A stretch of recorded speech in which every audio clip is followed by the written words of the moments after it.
بسم اللہ الرحمن الرحیم۔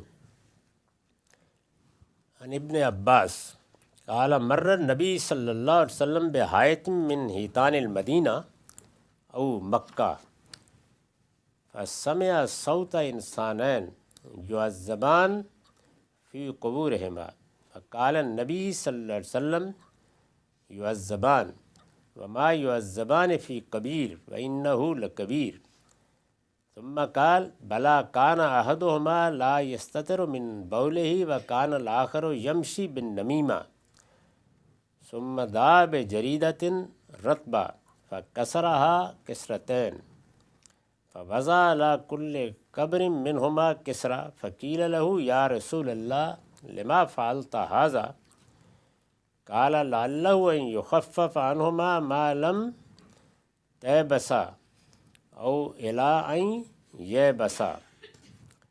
یہ بخاری کی روایت ہے، اصلاً بخاری سے لی گئی ہے، بعض اضافوں کے ساتھ، رقم ہے 216۔ وہی باب ہے عذاب قبر کا، اس کی روایتیں ہم ایک ایک کر کے دیکھ رہے ہیں۔ اس کا ترجمہ ہے، ابن عباس رضی اللہ عنہ کا بیان ہے کہ نبی صلی اللہ علیہ وسلم مدینہ یا مکہ کے کسی باغ میں تشریف لے گئے۔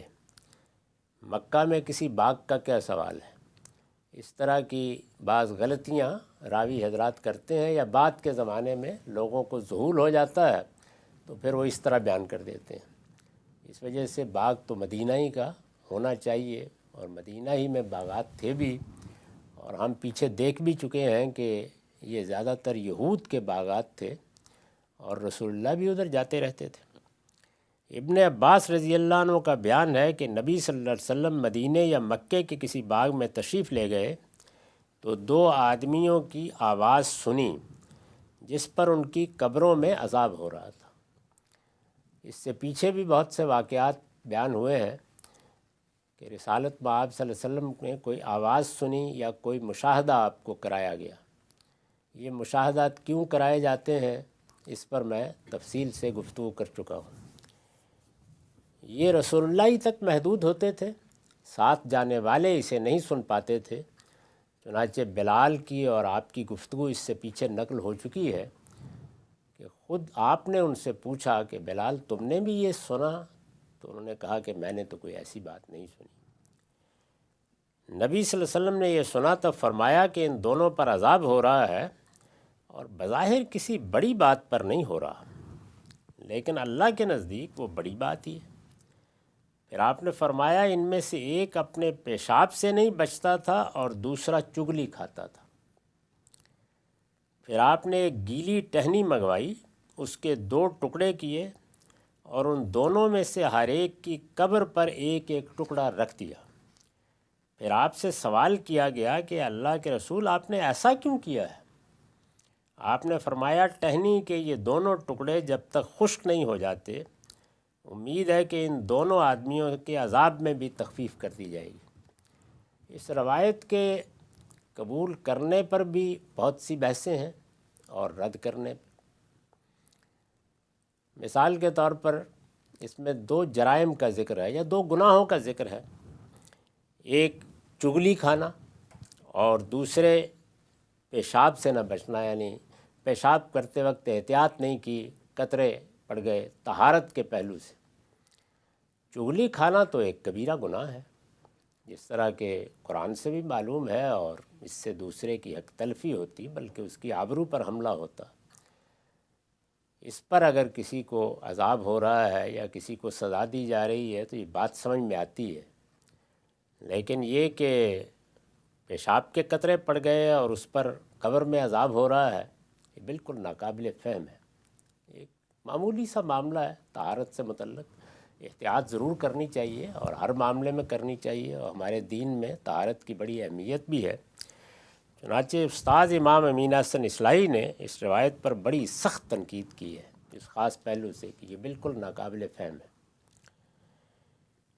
دوسری چیز جو لوگوں میں ایک روایت کا باعث بن گئی ہے، وہ اس روایت میں بھی ہے، اور آگے بھی ایک دوسری روایت میں اس کا ذکر ہے کہ ایک گیلی ٹہنی لے کے قبر پر لگا دی گئی، تو لوگ اب بھی گیلی ٹہنی آپ نے دیکھا ہوگا کہ تدفین کے بعد لگا دیتے ہیں، اور ان کا خیال ہوتا ہے کہ جس طرح حضور نے یہ گیلی ٹہنی لگائی تھی تو اس سے عذاب میں تخفیف ہو جاتی ہے۔ میرے نزدیک یہ دونوں ہی باتیں صحیح نہیں ہیں، یہ سمجھی نہیں گئیں۔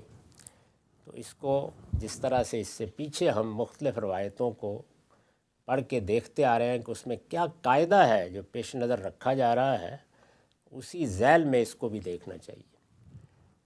میں بتاتا آ رہا ہوں کہ اللہ تعالیٰ کا جو قانون قرآن سے اور سب روایتوں سے بھی معلوم ہوتا ہے۔ تمام روایتوں کا مطالعہ کرنے کے بعد ابھی ہم یہ غالباً 17ویں 18ویں روایت پڑھ رہے ہیں، یہ 25 26 کے قریب روایتیں ہیں، یہ سب آپ پڑھ لیں گے، سن لیں گے، بالکل واضح ہو جائے گا کہ اللہ کا قانون جزا و سزا کے معاملے میں یہی ہے کہ یہ دنیا ختم ہوگی، انسان یہاں سے رخصت ہوتا ہے۔ یہ بات تو قرآن نے واضح کر دی ہے کہ رخصت ہوتے وقت آدمی کے ساتھ فرشتے اس کی شخصیت اور اس کے اعمال کے لحاظ سے معاملہ کرتے ہیں، استقبال بھی کرتے ہیں اور بدلے بھی لیتے ہیں۔ پھر لوگوں کو صلا دیا جاتا ہے، اس کی تفصیلات پیچھے روایتوں میں بھی آ گئی ہیں، اور قرآن مجید نے مرکت کا لفظ یعنی سونے کی جگہ خوابگاہوں کا لفظ استعمال کرتے قبر کے بارے میں بتا بھی دیا ہے۔ چنانچہ یہی کہا ہے کہ جب سب لوگ اٹھیں گے تو یہ کہیں گے کہ من باسنا من مرکدنا، ہماری خوابگاہوں سے ہم کو کس نے اٹھا دیا، ہم تو سوئے ہوئے تھے۔ سلا دیے جاتے ہیں، اس کے بعد لوگ قیامت میں اٹھیں گے، وہاں حساب کتاب ہوگا، اور پھر کسی کے لیے جزا، کسی کے لیے سزا۔ قبر میں اس طرح کی کوئی چیز عمومی قانون کی حیثیت نہیں رکھتی۔ اس میں استثناء عذاب و ثواب کا اسی اصول پر ہے جس کی وضاحت ہم نے اس دنیا میں بھی کی ہے اور بار بار کر رہے ہیں، کہ وہ اتمام حجت کا قانون ہے۔ یعنی اللہ تعالیٰ کے پیغمبر جن قوموں کی طرف آتے ہیں اور ان کے مخاطبین کی حیثیت سے وہ قومیں ان کی دعوت سنتی ہیں، لوگ سنتے ہیں، ان کے لیے معاملہ بالکل مختلف ہے۔ ان کے لیے دنیا ہی سے عذاب کی ابتدا ہو جاتی ہے، یعنی پہلی قسط دنیا میں آ جاتی ہے، ان کے ساتھ برزخ میں بھی عذاب کا معاملہ ہوتا ہے۔ اس کی تفصیلات ہم پیچھے روایتوں میں دیکھ چکے ہیں۔ انہی کے ساتھ وہ گفتگو بھی ہوتی ہے منکر نکیر کی، کہ وہ رسول کے بارے میں پوچھتے ہیں کیا رائے ہے تمہاری ان کے بارے میں، کیا کر کے آئے ہو، اور پھر منافقین کا کیا انجام ہوتا ہے، ان کے منکرین کا، وہ دنیا میں بھی قرآن مجید بیان کرتا ہے، اور برزخ میں بھی اس کو بھی قرآن نے بیان کیا ہے۔ سورہ توبہ میں اس کا درس دے چکا ہوں، اور اسی طرح آل فرعون کے بارے میں صراحت سے کہا ہے، یہ ان کے بارے میں ہے۔ یہی معاملہ دنیا کے اندر خدا کی اس منتخب قوم کے ساتھ ہو رہا ہے جس کو ہم یہود یا بنی اسرائیل کے نام سے جانتے ہیں۔ ان کے لیے بھی دنیا میں عذاب کا فیصلہ کیا گیا ہے، تو دنیا میں بھی اس میں گرفتار ہیں، اور برزخ میں بھی رہیں گے، اور قیامت میں قرآن کے الفاظ میں یردون الی اشد العذاب، سخت ترین عذاب کو لوٹا دیے جائیں گے۔ تو اس لیے میں نے یہ عرض کیا ہے کہ یہ اصل میں بنی نجار کے باغ ہے، اور پیچھے صراحت ہے، آگے بھی آ جائے گی کہ یہ یہودی کے باغ تھے، انہی کی قبریں ہیں۔ اس میں اب جو میں نے وضاحتی نوٹ لکھے اور جس میں اس دوسری تیسری بات کی وضاحت بھی ہو جائے گی، وہ سن لیجئے۔ پہلی بات میں نے یہ بتائی ہے کہ پچھلی روایتوں کی روشنی میں دیکھا جائے تو پورے اطمینان کے ساتھ کہا جا سکتا ہے کہ یہ مدینے ہی کا کوئی باغ تھا، یعنی مکہ راوی کی غلطی ہے، اور قبریں بھی یہودی کی تھیں جن کے بارے میں عذاب کا فیصلہ ہم پیچھے بیان کر چکے ہیں۔ ان کے بارے میں دنیا میں برزخ میں عذاب خود قرآن نے بیان کر دیا ہے، وہ جاری ہے۔ اس کے بعد دوسرا حاشیہ ہے، یہ اسی عذاب کا ذکر ہے، یہ جو فرمایا نا کہ عذاب ہو رہا ہے، جس کی وضاحت ہم نے پیچھے کی ہے کہ یہود جب اپنے لیے اللہ کے آخری پیغمبر کو قتل تک کر دینے کے درپے ہو گئے، یعنی حضرت مسیح ان کے آخری پیغمبر وہی تھے۔ یہود جب اپنے لیے اللہ کے آخری پیغمبر کو قتل تک کر دینے کے درپے ہو گئے، اور ان کے اس جرم کی پاداش میں ان کے لیے دنیا اور آخرت دونوں میں عذاب کا فیصلہ سنا دیا گیا، وہ فیصلہ خود قرآن میں نقل ہوا ہے، تو ان کے چھوٹے چھوٹے گناہ بھی اب اسی طرح شمار ہوتے اور ان کے لیے عذاب کا باعث بن جاتے ہیں۔ یہ خود قرآن کا پیغمبر کا بیان کردہ قانون ہے کہ اگر کوئی بندہ مومن بڑے گناہوں سے بچتا ہے تو اس کے چھوٹے گناہ اللہ تعالیٰ اس کے صلے میں خود ہی معاف کر دیتے ہیں، توبہ بھی نہیں کی تو معاف کر دیتے ہیں۔ خود قرآن نے کہا ہے یجتنبون کبائر الاسم والفواحش، وہ لوگ کہ جو بڑے بڑے گناہوں اور فواحش سے بچتے ہیں، نکفر عنہم سیئاتہم، ہم ان کی چھوٹی غلطیاں سب معاف کر دیتے ہیں، پیشاب کے قطرے پڑ گئے، یہ ہو گیا وہ ہو گیا، سب معاف ہو جاتے ہیں۔ لیکن رسول اللہ نے بھی بتایا اور عقل بھی یہی کہتی ہے، اور بالکل ٹھیک ہے یہ، کہ اگر بڑے گناہوں کا ارتکاب آدمی کرتا رہا ہے اور اس کے نتیجے میں مستحق عذاب ہو گیا تو چھوٹے گناہوں میں بھی پکڑ لیا جائے۔ اسی کو رسول اللہ نے بیان کیا کہ ایک آدمی اگر کسی عورت کے قریب ہوتا ہے اور پھر اس کے مختلف مراحل بیان کرتے ہوئے یہ کہا اور آخر میں اپنے آپ کو روک لیتا ہے تو اللہ جو کچھ وہ کر چکا معاف کر دیتا ہے، اور اگر آخری مرحلے میں بھی گزر جاتا ہے تو پھر جو کچھ بد نگاہی سے لے کے اب تک کیا تھا سب میں پکڑ لیا جاتا ہے۔ تو اسی اصول پر اس کو بھی سمجھ لینا چاہیے۔ گیلی ٹہنی کے بارے میں اگلی نشست میں بات کریں گے۔ وآخر دعوانا الحمدللہ رب العالمین۔ بسم اللہ الرحمن الرحیم۔ ہم نے بخاری کی ایک روایت پڑھی جس کا رقم 216 ہے۔ اس روایت کے بہت سے پہلوؤں کی وضاحت ہو چکی، ایک آخری حصہ باقی ہے۔ میں ربط کلام کے لیے اس آخری حصے کا صرف ترجمہ دوبارہ پڑھ دیتا ہوں۔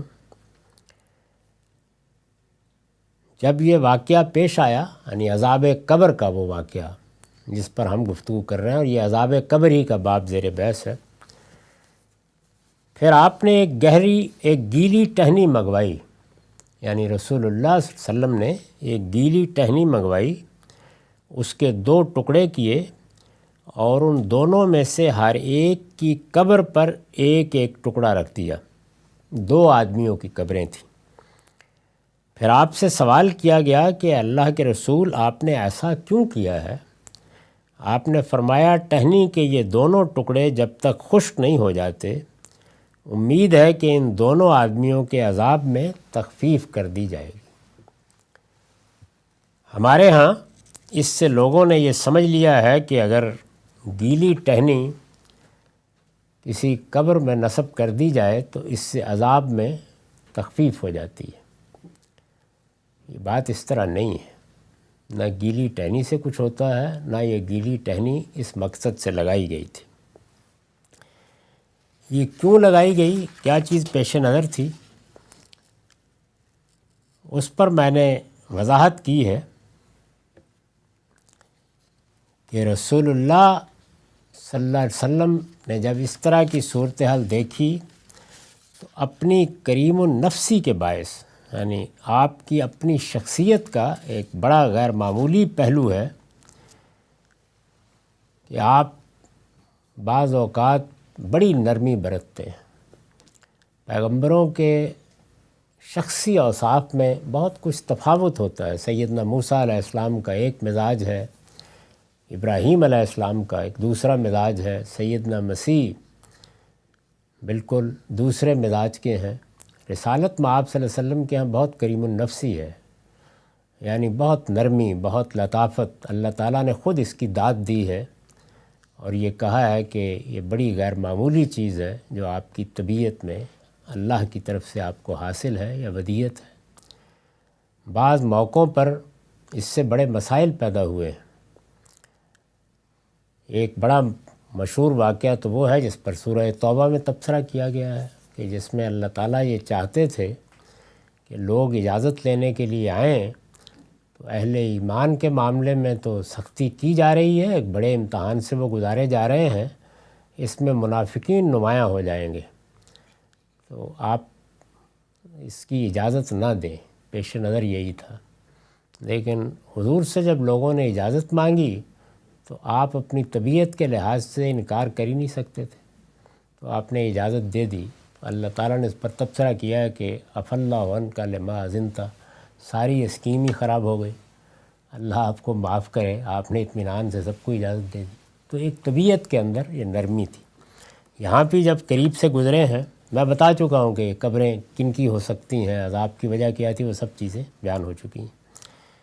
تو یہاں پر بھی آپ نے وہی کیا، یعنی یہ چاہا کہ اگر میں پاس سے گزرا ہوں اور مجھے یہ دکھایا گیا ہے اور میرے سامنے کوئی حقیقت کھلی ہے تو کچھ ان کے لیے تخفیف ہو جائے، یعنی وہی نرمی، وہی محبت جو لوگوں کے لیے، انسانوں کے لیے آپ کے اندر سے اس کا ظہور ہوا، تو اس میں یہ تو واضح تھا کہ اللہ کے ایک قانون کے مطابق یہ معاملہ ہو رہا ہے۔